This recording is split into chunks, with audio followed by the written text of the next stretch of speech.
इस दुनिया में कौन इंसान है जो ये नहीं चाहता कि उसके जिंदगी में सब अच्छा अच्छा हो, उसकी जिंदगी में वो जो चाह रहा है वो हो जाए। कोई अगर किसी से प्यार करता है तो कौन नहीं चाहता है कि उसके प्यार से उसकी शादी हो जाए। इस संसार में जो व्यापार शुरू करता है, कौन नहीं चाहता है कि जो व्यापार वो शुरू कर रहा है वो व्यापार उसका चले। इस दुनिया में कौन इंसान है जो चाहता है कि मैं व्यापार शुरू करूं और मुझे लॉस हो। इस दुनिया में कौन आदमी है जो चाहता है कि मेरी जिंदगी में बुरा हो, मैं बीमार पड़ूं। कोई नहीं चाहता है। ये सब पहले से लिखा हुआ है। जिंदगी में जो चीज हमारे साथ हो रही है कहीं ना कहीं पहले से लिखा हुआ है। मुझे किसी ने पूछा कि सर आप भाग्य में ज्यादा मानते हैं या कर्म में, तो मैंने कहा कि कर्म तो एक गधा भी करता है, वो भी कहीं ना कहीं स्लेट अपने पीठ पे धोता है, तो क्या उसका नसीब उसका साथ देता है? नहीं देता है। कर्म तो हर इंसान करता है। फिर कोई बिल गेट्स कैसे बन जाता है, शाहरुख खान कैसे बन जाता है, अमिताभ बच्चन कैसे बन जाता है, ये हमारे समझ से परे है। क्योंकि हर मनुष्य चाहता है कि मैं सफल बनूं, मैं जो चाहता हूं मुझे मिल जाए।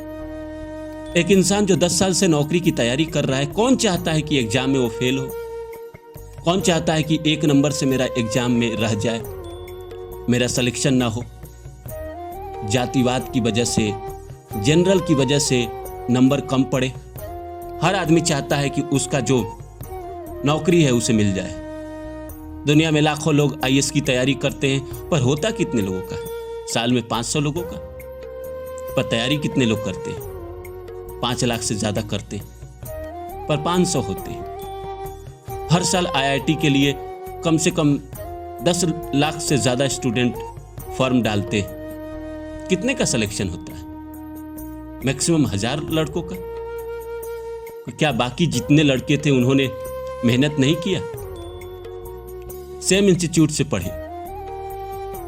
लोग बात करते हैं कि नवाजुद्दीन सिद्दीकी सफल है, पंकज त्रिपाठी सफल है, मनोज बाजपेयी सफल है। भाई, जब नवाजुद्दीन सिद्दीकी एनएसडी राष्ट्रीय नाट्य विद्यालय से पढ़ाई कर रहा था, उस समय एक बैच में 25 लोग थे। 24 लोग कहां हैं? क्या उन्होंने मेहनत नहीं की? उन्होंने संघर्ष नहीं किया? कितने लोग पागल होकर मर गए सफलता के लिए? क्योंकि ना तो उनका कर्म उनका साथ दिया और ना ही भाग्य। इस दुनिया में सबसे ज्यादा कोई शक्तिशाली है वो भाग्य है। कितना भी लोग चिल्लाते रहे कर्म कर्म कर्म, वो सब आपको पता है कि कर्म से क्या होता है। कर्म करने से इंसान कभी महान नहीं बनता है, उसको सफलता नहीं मिलती है। भाग्य अगर साथ ना दे तो इंसान की कोई औकात नहीं है। लेकिन इंसान का अगर दोनों साथ ना दे तब क्या करे? इंसान पागलों की जिंदगी जीता है। कैसे जिएगा? कोई ख्वाब मुकम्मल नहीं हुआ, इसके बावजूद भी मैं पागल नहीं हुआ। तो नमस्कार दोस्तों, मेरा नाम है रानू बाबू और जैसा कि आप सभी जानते हैं कि मैं आपके लिए कहानी, कविता और मोटिवेशनल वीडियो लेकर आता हूं। इसी श्रृंखला में आज लेकर आया हूं कि जब कर्म और भाग्य दोनों ना साथ दे तब इंसान क्या करे, क्या रास्ते हैं उसके पास। तो आइए शुरू करें। शुरू करूं इससे पहले आप सभी से रिक्वेस्ट है, प्लीज लाइक माय वीडियो। आप लोग जानते हैं मैं रोज आप लोगों के लिए वीडियो लेकर आता हूं। नसीब हो गया, प्रारब्ध हो गया, किस्मत हो गई, मोटिवेशन हो गया, तो थोड़ा सा आप मेरे चैनल पे भी सपोर्ट करें, थोड़ा शेयर करें, थोड़ा लाइक करें, थोड़ा कमेंट करें प्लीज। तो आइए सब्जेक्ट को शुरू करते हैं। दोस्तों, मैंने कहा कि इस दुनिया में वो इंसान सच में अभागा है जिसका ना तो कर्म साथ दे रहा है और ना ही भाग्य। लोग कहेंगे कर्म से तो भाग्य बनता है। अरे दशरथ माझी भी कर्म करते रह गया, 22 साल पहाड़ काटते रह गया, क्या भाग्य बन गया? मरने के बाद वो अमर हुआ, मरने के बाद उसको दुनिया जानी। उसके जानने ना जानने से क्या फर्क पड़ गया? जीवन भर तो वो दुख की जिंदगी जीता रहा, जीवन भर तो वो संघर्ष की जिंदगी जीता रहा, जीवन भर तो वो अभाव में जीता रहा। महान बनाते हैं लोग, मरने के बाद ये देश भी अजीब है, जहां इंसान जब तक जिंदा रहता है उसकी कोई कदर नहीं होती है। जब मर जाता है तो लोग उसको महान बना देते हैं। कर्म साथ ना देता है तो इंसान क्या करे? भाग्य तो अपने बस में नहीं है, लेकिन कर्म भी इंसान कर रहा है। जैसे मान के चलिए, कोई भी काम, आप पढ़ाई कर रहे हैं, एग्जाम की तैयारी कर रहे हैं और आप एग्जाम दे रहे हैं और आपका सिलेक्शन ना हो रहा है, तो आप क्या कर सकते हैं? पूरे साल आपने तैयारी की, पूरे साल आपने मेहनत किया और उसके बाद जैसे आप एग्जाम हॉल में बैठे, सवाल ऐसे आए जो आपने कभी जाना ही नहीं। कर्म का भी रिजल्ट वहां शून्य हो गया और भाग्य तो पहले से ही चौपट है। इस दुनिया में लाखों लोग हैं जिनके भाग्य ने उनका कभी साथ नहीं दिया, उसके बावजूद भी वो चलते रहे। एक ही चीज वो जानते हैं कि सब्र रखो। वो जानते हैं कि उनका भाग्य, उनकी किस्मत दोनों कहीं ना कहीं उनसे दूर है। फिर भी वो करे तो क्या करे? हार के जिंदगी को खत्म कर दे? नहीं, चलते रहना इनका कर्तव्य है। मुसाफिर का काम है चलते रहना। जन्म लिया है तो चलते रहना पड़ेगा। मैं एक छोटी सी कहानी सुनाता हूं आपको। अंत में आपको सब कुछ भगवान पे छोड़ना ही पड़ता है। एक पति और पत्नी जो नई नई शादी हुई थी, एक बार नाव से एक नदी पार कर रहे थे। दोनों बहुत खुश थे क्योंकि नई नई शादी हुई थी। दोनों एक दूसरे के बाहों में थे। तभी अचानक बहुत जोर की तूफान आई। इतनी जोर की कि नाव लगे कि अब डूब जाए, अब डूब जाए। पत्नी जो थी वो पति के बाहों से दूर होकर जाकर बैठ गई और चिंतित हो गई। नाव को उसने जोर से पकड़ लिया और वो चिल्लाने लगी।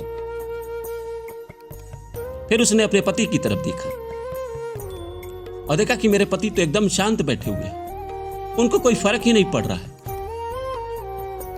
उस औरत को इतना गुस्सा आया, उस लड़की को इतना गुस्सा आया कि उसने अपने पति को भला बुरा कहना शुरू कर दिया और कहना शुरू कर दिया कि एक बात बताइए कि हम डूब रहे हैं और आपको कोई चिंता नहीं, कोई फिक्र नहीं, आपके चेहरे पर सिकन तक नहीं।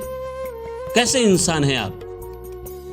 उस इंसान ने कुछ नहीं किया, अपना तलवार निकाला और इसके गर्दन पे डाल दिया। बोला कि अभी मैं तुम्हारा गर्दन उड़ा दूं तो क्या करोगे? उस लड़की ने कहा कि ऐसा आप नहीं कर सकते, क्योंकि आपने मुझसे शादी किया है और आपका कर्तव्य है मुझे बचाना। उसने तलवार वापस रख ली। लड़की ने कहा कि आपका तलवार मेरे गर्दन पे है, पर मुझे कोई चिंता नहीं। लड़की शांत हो गई थी तलवार गर्दन पे जाते ही। वो भूल ही गई थी कि नाव डूबने भी वाला है। उसने कहा कि जब तलवार तुम्हारे हाथ में है तो मुझे चिंता किस बात की? अगर ये तलवार किसी और के हाथ में होता तो मैं समझती कि हाँ, मेरी गर्दन अब कटी तो अब कटी, लेकिन तुम्हारे हाथों में। उस इंसान ने तलवार हटाने के बाद यही कहा कि उस परमात्मा ने हमें इस नौका में बैठाया है, उसी ने हमें इस धरती पर भेजा है। अगर वो हमारे नाव को डुबा भी देते हैं तो हमको डूबने का आनंद लेना चाहिए। जैसे तलवार मेरे हाथ में था और तुम्हें कोई चिंता नहीं, वैसे ही मुझे भी कोई चिंता नहीं, क्योंकि बागडोर उसके हाथ में है। उन्होंने ही तो मुझे भेजा है इस धरती पे। अगर वो हमें डुबाना ही चाहते हैं तो हमें उसका भी आनंद लेना चाहिए। तो मैं दोस्तों यही कहूंगा कि ईश्वर ने इस धरती पर भेजा है, ना आपका कर्म साथ दे रहा है, ना आपका भाग्य साथ दे रहा है। जो आप संघर्ष कर रहे हैं उसका भी आप आनंद लीजिए, सब्र रखिए। क्या पता एक लंबे संघर्ष के बाद जैसे नाव किनारे पहुंच गई थी, वैसे भी आपकी जिंदगी में सितारे खुल जाए। एक वक्त के बाद आपकी जिंदगी में चमत्कार होने शुरू हो जाए। बौखलाने से कुछ नहीं होता दोस्तों, चिंता करने से कुछ नहीं होता, ना होगा। आप एग्जाम दे के आए, आपका नहीं हुआ, आप पागल हो गए, मोबाइल फोड़ दे, सामान तोड़ दे, इससे क्या ही हो जाएगा? रो ले, गा ले, किसी को सर फोड़ दे, इससे क्या हो जाएगा? कुछ नहीं होगा। आपको फिर से कोशिश करनी चाहिए, हिम्मत नहीं हारनी चाहिए। परमात्मा जितना परीक्षा लेते हैं लेने दीजिए और आप सब्र रखिए। जिंदगी में बेशक कर्म और भाग्य साथ ना दे रहे हैं, पर कभी तो देंगे, उम्र के किसी पड़ाव पे देंगे।